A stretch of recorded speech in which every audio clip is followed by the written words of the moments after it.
Growing up in a family wherein everything was given to me is something that a lot of people get envious about, but it isn't something that was always in my favor.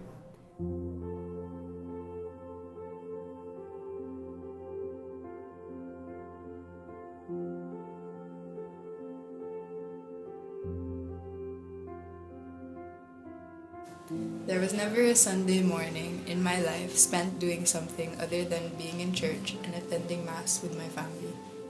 Prayers became my ABCs, and Hail Marys became my 1, 2, 3s. I don't get why I have to do it.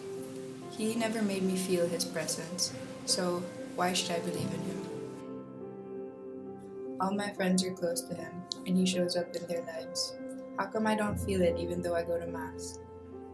I started to wonder why some things just didn't feel right, why his presence is something that I couldn't get myself to feel, until I found myself opening my eyes.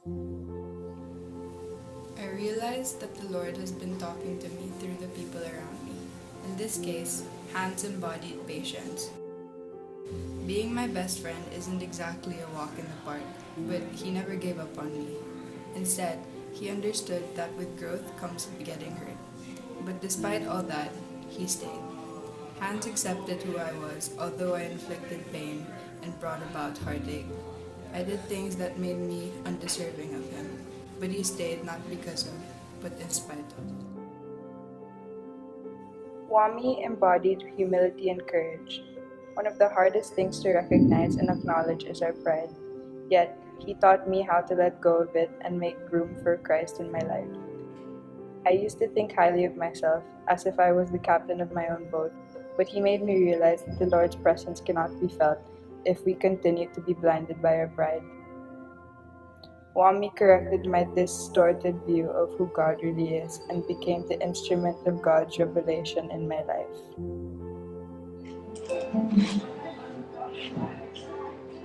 Just because you're music, how do you think you can play guitar? Oo naman. Yeah, naman. You gotta remember, if you have a big position, you gotta be wisdom. That's why we're here. Like, even if you're a music head, even if you're a leader, your job isn't to be on top of them. You're actually the one supporting the pyramid instead of being on top of them. Feel?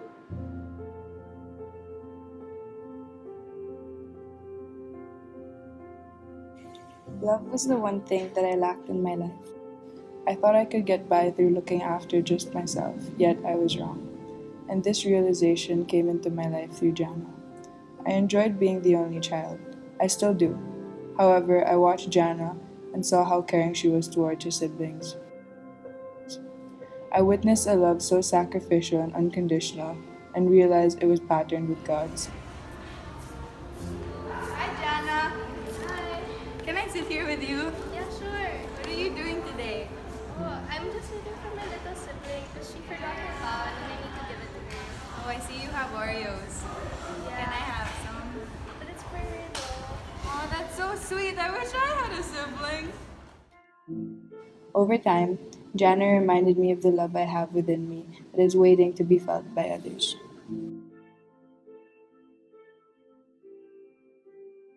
Jacob reminded me that although it felt like it, I was never alone to begin with. He encouraged me to look around and see that a lot of people love and care for me.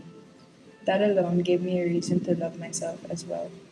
He showed me the importance of associating myself with the people around me because interacting with them is the one way of learning new things in life. Jacob embodied something much more than communion. He embodied friendship, companionship, and unity. At this point, I was starting to get so filled with love that I felt the need to give it away. Kat showed me ways to do so. She opened my eyes to the opportunities I could take to love my peers. One of the best ways to serve the Lord is to serve others. This is what she planted on my mind. The feeling of easing others' burdens was enough to make me feel fulfilled, and in fact made my heart swell with joy. Kat made me find the answer to the question, what am I doing for others? And lastly, my complete and utter faith from the Lord came from James. His constant trust in God's plan was enough to make me do the same. Up to this point, Hardships have been coming continuously, but He taught me to welcome with open arms whatever God allows me to touch. He taught me how to surrender to what is and have faith in what will be. James reminded me of God's love for me, the love that never fails, the love that encompasses all things. I know you've been through a lot. I know life has put you through a bunch of struggles, a bunch of obstacles. But I want you to know that God is the same now, before, and forever. And that how good He was before, how good He was now, and how good He ever will be present in your life from the start, in your future, and most especially now.